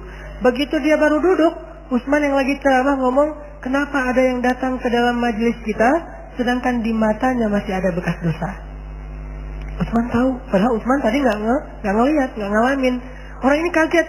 Ya Amirul Mukminin, wahai Utsman, bagaimana Anda tahu apa yang saya alami di luar masjid? Memangnya sudah turun wahyu kepada engkau setelah Rasulullah? Apa kata-kata Utsman? Ittaqu farasatal mu'min. Hati-hatilah dengan firasat orang yang beriman. Farasah bahasa Arab, jadi bahasa Indonesia firasat. Orang beriman yang hatinya bening itu punya kepekaan yang luar biasa. Makanya kadang-kadang saya kalau di Mesir dulu tuh ketemu dengan ulama agak-agak khawatir ketahuan dosa-dosanya. Duh, ntar dia sebutin dosa saya gimana nih? Ya udah nggak jadi ke ulama gitu ya. Karena orang beriman itu peka, tahu banget. Kalau teman-teman baca sejarah pernikahannya Abdullah dengan Aminah, bapak dan ibunya Rasulullah, itu luar biasa loh. Jadi Abdullah waktu itu, kan Abdullah itu salah satu anak muda favorit di kota Mekah ya. Abdullah lagi jalan bersama ayahnya, pengen ngelamar Aminah. Di tengah jalan dicegat sama seorang perempuan. Perempuan ini sangat tinggi ilmunya. Saudarinya Waraqah. Waraqah itu adalah sepupunya Khadijah. Keluarga besar Waraqah ini semuanya orang-orang yang berilmu. Perempuan ini mencegat Abdullah dan mengatakan, ya Abdullah, nikahi aku, maka akan aku berikan untukmu 100 onta. Karena Abdullah dulu pernah disembelih pernah mau disembelih dan gantinya 100 onta. Ya Abdullah, nikahi aku, kata cewek ini, maka akan aku berikan untukmu 100 onta. Kata Abdullah, saya ikut dengan ayah saya. Terserah keputusan ayah saya. Akhirnya dipegang tangan Abdullah oleh ayahnya, langsung dibawa Abdul Muttalib. Perempuan ini artinya ditolak oleh Abdullah. Dia diam. Datanglah ke rumah Aminah. Menikah, setelah selesai melamar, Abdullah pulang. Pas pulang, ketemu lagi dengan cewek ini, tapi nggak dicegat, ketemu di jalan. Abdullah nanya, wahai perempuan, kenapa kamu nggak ngomong lagi ke saya seperti tadi? Kata perempuan itu, tadi ketika kamu sebelum datang ke rumah Aminah, saya melihat cahaya di jidatmu, cahaya kenabian. Lalu ketika kamu sudah melamar Aminah, cahaya itu sudah pindah kepada Aminah. Maka saya tidak perlu lagi untuk meminta engkau menjadi suami saya, karena cahayanya sudah pindah kepada Aminah. Berarti perempuan ini tadi meminta Abdullah menikahi dia. Kenapa? Karena ingin mendapatkan cahaya yang ada di jidatnya Abdullah. Dari mana dia melihat cahaya itu? Farasah, firasat. Di mana seseorang punya firasat yang luar biasa? Karena kebeningan hatinya. Begitu juga dalam ilmu. Kita akan mengerti sesuatu yang sangat tersimpan dalam satu teori ilmu. Itu bukan dengan menghafal, bukan dengan menalar, tapi dengan istighfar. Begitu kita duduk dalam majelis ilmu, astagfirullah, kita akan mengerti lebih daripada orang lain yang sama-sama mendengar. Itu beda banget loh. Sehingga dalam majelis ilmu, kalau kita justru menambah dosa, pasti ilmu itu tidak akan jadi apa-apa buat kita. Ini rahasia mencari ilmu dalam konsep Islam. Itu. Ya, bagaimana cara memaafkan seorang ayah yang menelantarkan anaknya dari kecil dan baru hadir kembali ketika anak sudah dewasa? Nggak gampang pastinya. Kalau kita rasain, pasti nggak akan mudah hilang rasa itu di hatinya. Toh Nabi SAW juga butuh waktu kan untuk melakukan itu. Ketika Nabi bertemu dengan pembunuh Hamzah, Wahsy, ketika Nabi membebaskan kota Mekah, lalu Wahsy datang menghadap Nabi pengen masuk Islam. Nabi melihat Wahsy langsung teringat dengan wajah Hamzah. Melihat Wahsy langsung teringat dengan adegan ketika Wahsy melemparkan tombak tepat di jantungnya Hamzah. Dan Hamzah itu buat Nabi udah seperti ayah, udah seperti sahabat, udah seperti orang dekat banget. Walaupun Hamzah itu hanya berstatus paman buat Nabi, tapi lebih dari ayah. Sehingga Nabi kemudian tersenyum kepada Wahsy, menerima Islamnya Wahsy, tapi mengatakan, Wahsy, kalau saya boleh minta, tolong jangan ketemu saya dulu. Jagalah jarak kamu dengan saya. Saya nggak bisa ketemu kamu. Bukan Nabi masih marah kepada Wahsy, bukan. Bukan Nabi masih dendam kepada Wahsy, bukan. Secara fitrah manusia, perasaan beliau secara manusia biasa, beliau tuh kalau melihat Wahsy selalu teringat Hamzah. Kadang ada cerita-cerita masa lalu kita, mungkin ayah pernah menyakiti ibu di depan kita, dan adegan itu nggak bisa kita lupain. Sehingga ketika ayahnya sudah berubah, kadang-kadang muncul lagi adegan itu. Kita tetap harus berusaha untuk melupakan, berusaha untuk bisa menetralisir perasaan, tapi itu kadang-kadang di luar kemampuan kita muncul. Maka yang kita lakukan adalah apa? Maafkan, itu adalah kewajiban kita. Menyambung silaturahim itu adalah kewajiban kita. Sedangkan perasaan yang tidak mampu kita kendalikan, la yukallifullahu nafsan illa wus'aha. Allah tidak membebani kita kecuali sebatas kemampuan kita. Ada perasaan yang nggak sanggup kita lupain sekaligus, tapi kita harus terus berusaha, cuman nggak bisa sekaligus. Karena setelah beberapa saat akhirnya Nabi menerima Wahsy, tapi butuh waktu. Kadang kayak gitu juga. Saya nggak ngomong ideal terus perfeksionis, instan, nggak. Segala sesuatu itu butuh proses. Cuman ada orang yang mau menjalankan proses itu dan berusaha, ada orang yang pasrah aja dan pasif nggak mau menjalankan proses. Kalau yang sudah menjalankan proses, walaupun dia butuh waktu, Allah mengatakan la yukallifullahu nafsan illa wus'aha. Tapi kalau yang pasif, pasrah, nggak mau ngejalanin proses, berarti dia zalim terhadap dirinya dan orang lain. Tergantung nih, kita udah berusaha belum memaafkan, menyambung silaturahim. Kalau ada perasaan nggak nyaman, kita coba, mungkin nggak bisa langsung tersenyum, tapi prosesnya kita jalanin. Karena kasus ini udah kasus yang sangat berat, beda dengan kasus sehari-hari, mungkin beda pendapat, cuman salah ngomong, itu mah prosesnya saya kira nggak butuh lama-lama ya. Tapi kalau yang kayak gini nih, kasus pembunuhan, kasus kezaliman, kasus ditelantarkan, ya butuh waktu lah. Tapi tetap berusaha, jangan diam aja. Pertanyaan keempat, Ustadz katanya tidak boleh membedakan warna kulit, keturunan, jabatan, dan lain-lain. Tapi mengapa pada kenyataannya hal ini justru yang semakin kencang di kalangan muslim? Apakah memutus silaturahim jika meninggalkan teman-teman seperti ini? Ini fitnah, nggak ada yang kayak gini.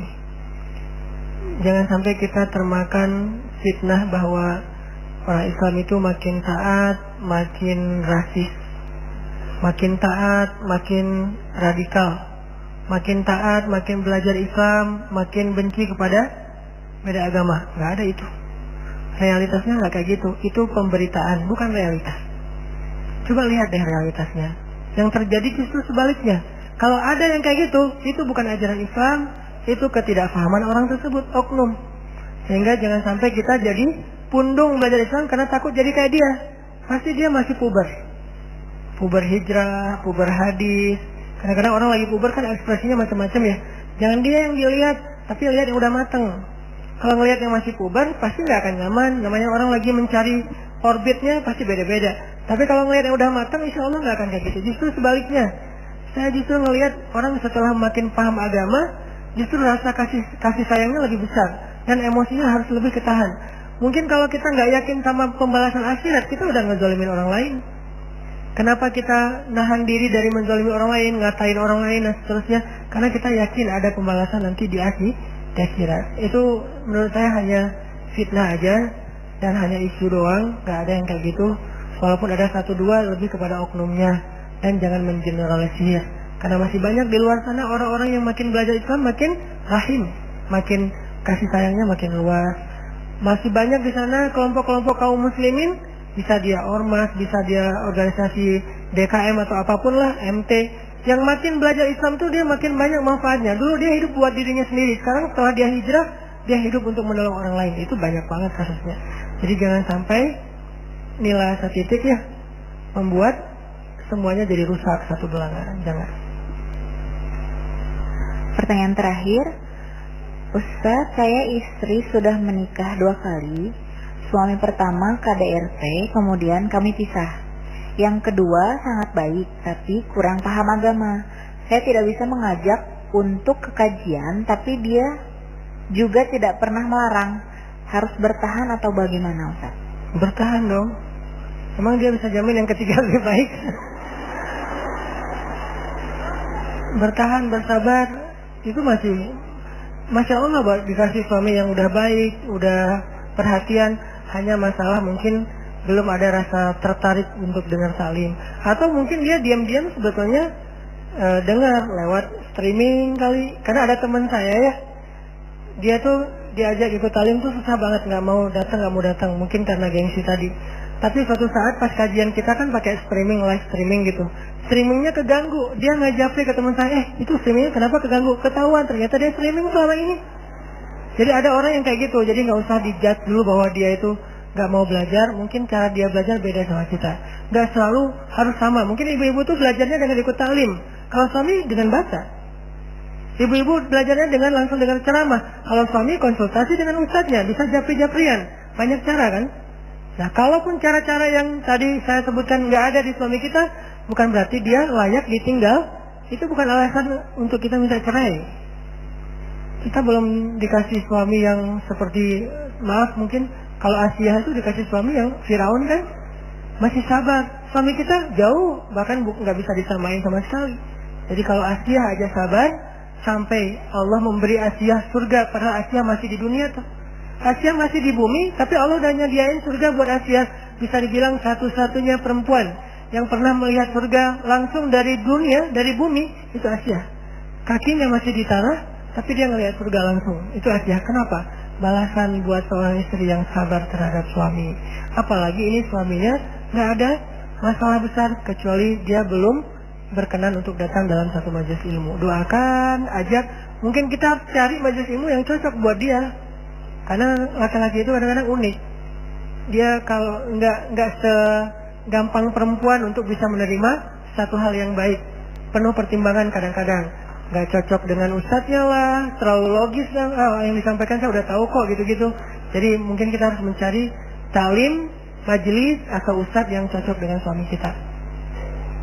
Jangan sampai ditinggalkan hanya gara-gara alasan nggak mau ngaji. Itu bukan alasan bercerai. Terakhir sebelum ini saya tadi teringat satu kisah tentang jangan malu untuk menerima nasihat, kisah Umar bin Khattab. Jadi Umar bin Khattab itu pernah ya lagi jalan sebagai Amirul Mukminin, sebagai presiden, lagi jalan gitu, lagi jarambah, lagi belusukan. Tiba-tiba di tengah gang dicegat sama seorang nenek-nenek. Langsung gini. Umar berhenti, turun dari ontanya. Ada apa nek? Kata Umar. Wahai Umar.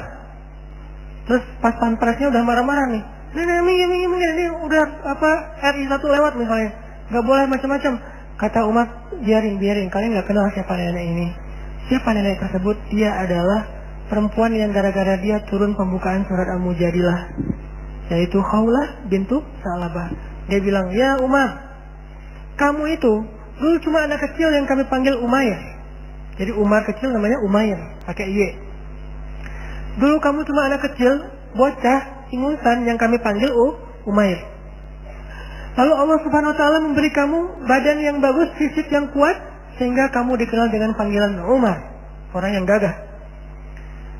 Lalu Allah memberikan kepada kamu hidayah sehingga kami memanggil kamu Al-Faruq yang membedakan hak dan batil.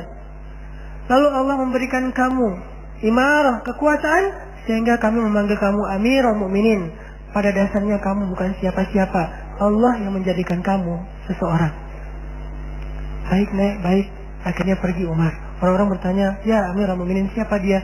Dialah perempuan yang karena dia turun ayat Al-Quran, yang karena dia suaminya dimarahi oleh Allah, yang karena dia Allah memperbaiki fatwa Rasulullah yang waktu itu keliru. Ini artinya buat seorang umat, tahulah nasihat sederhana banget kan ya. Nggak mungkin juga Umar jadi sombong, jadi sok pamer, jadi gaya, mentang-mentang jadi presiden. Enggak. Tapi walaupun yang dinasihati oleh ibu itu bukan kesalahan Umar, Umar nggak kayak gitu, tetap Umar menerima. Kadang-kadang kan kalau kita dinasihatin dan kita nggak ngerasa kayak gitu, kita nggak bantah ya. Enggak kok, saya nggak kayak gitu, enggak. Nasihat, walaupun kita nggak ngerasa kayak gitu, terima aja. Karena nasihat itu bukan tuduhan. Kecuali ibu ini mengatakan, Umar kamu sombong, baru Umar akan tabayun. Tapi kan ibu itu nggak bilang Umar sombong kan? Ibu itu hanya mengingatkan Umar supaya tidak sombong, maka terima aja. Kadang-kadang kita ketika dinasihati ngerasa disalah-salahin, kecuali jelas-jelas dia menuduh, menjudge, baru kita akan mentabayun, klarifikasi, saya nggak kayak gitu. Kalau dia hanya dia katakan jangan sombong ya, insya Allah. Kalau dinasihatin jangan sombong ya, siapa yang sombong? Nuduh aja? Enggak, dia kan nggak nuduh. Dia cuma bilang jangan sombong. Kita beribadah, tilawah, terus posting, jangan riya ya. Ini bukan riya. Kan kita nggak dituduh, dia cuma bilang jangan riya. Kecuali dia bilang riya tuh, dasar lu riya, riya banget sih. Nah ini tuduhan, judgment. Tapi kalau dia bilang awas hati-hati ya jangan riya, insya Allah. Terima nasihat. Umar dibilang jangan sombong wahai Umar, insya Allah ibu, insya Allah nek gitu. Pergi aja, nggak sama sekali rasa sakit hati. Ini iman Umar bin Khattab. Terus minta maaf juga kayak gitu ketika Umar menfatwakan ada kasus jadi cowok-cowok jomblo di Madinah demo bawa spanduk pakai hashtagnya turunkan harga mahar, karena dulu harga mahar naik terus setiap tahun, naik 500 rupiah, 1000 terus saja. Begitu harga mahar naik maka jumlah jomblo bertambah, jadi populasinya berkembang pesat gitu. Nah datanglah mereka ngedemo Umar bawa spanduk dengan hashtag turunkan harga mahar. Akhirnya ketika habis sholat, Umar mengumumkan keputusan presiden gitu. Mulai sekarang saya putuskan harga mahar cuma sekian. Ditetapkan angkanya maksimal. Siapa yang meminta harga di atas itu, maka sisanya dikembalikan kepada Baitul Mal. Tiba-tiba seorang ibu ngangkat tangan, ya Amirul Mukminin, saya protes. Kata Umar, kenapa? Allah berfirman di dalam surat An-Nisa, jika kalian sudah memberikan mahar kepada perempuan, maka itu sudah menjadi hak dia. Janganlah kalian mencari-cari cara untuk meminta kembali atau mengambil harta dengan cara yang tidak baik. Bagaimana Anda meminta mahar dari perempuan yang sudah diberikan, lalu dikasih kepada Baitul Mal sementara Allah melarangnya? Apakah Anda ingin melakukan kezaliman kepada perempuan? Langsung Umar nunduk. Kemudian Umar mengatakan, perempuan itu benar, laki-laki ini salah. Ini namanya melawan ego. Perempuan itu benar, laki-laki ini salah. Langsung merendah, nggak mau menyebut saya Amirul Mukminin, tapi laki-laki. Perempuan itu benar, laki-laki ini salah. Banyak orang yang lebih mengerti ilmu agama daripada Umar bin Khattab. Wahai kaum muslimin, tenang-tenang, saya ralat. Dia ralat langsung. Mulai sekarang saya hanya menghimbau, jangan tinggi-tinggi maharnya, kasihan laki-laki itu banyak yang jomblo loh, udah pada demo gitu. Udah gak jadi keputusan lagi presiden, bukan lagi peraturan, hanya himbauan. Tapi di sini kan kelihatan Umar itu orangnya terbuka banget kan, lapang dada banget. Ditegur di depan umum, diposting di media bahwa presiden ini salah, Umar ngakuin. Nggak ada yang satupun yang disakiti, ditangkap atau apa, nggak. Karena Umar bin Khattab mukmin yang lapang dada, yang bisa melawan dan meredam egonya. Mudah-mudahan kita bisa seperti itu insya Allah. Selanjutnya kita tutup dengan muhasabah doa. Insya Allah saya selalu meminta kalau kita lagi berdoa bareng-bareng kayak gini, jangan lupa doain saudara-saudara kita yang sedang terzalimi menjadi korban perang di Suriah, di Palestina, di Irak, Rohingya, Yaman, dan negeri-negeri yang lain. Setidaknya kalau kita ngerasa udah sering Ustaz ngedoa tapi mereka masih kayak gitu aja nasibnya, enggak. Doa kita kadang-kadang enggak langsung menurunkan kemenangan buat mereka, tapi setidaknya gara-gara doa-doa kita, Allah teguhkan hati mereka. Yang artinya, nggak ada doa yang sia-sia. Kalau Allah nggak memberikan mereka kemenangan dalam waktu dekat, minimal Allah teguhkan hati mereka dengan kesabaran. Kenapa? Karena doa-doa kaum muslimin di seluruh dunia.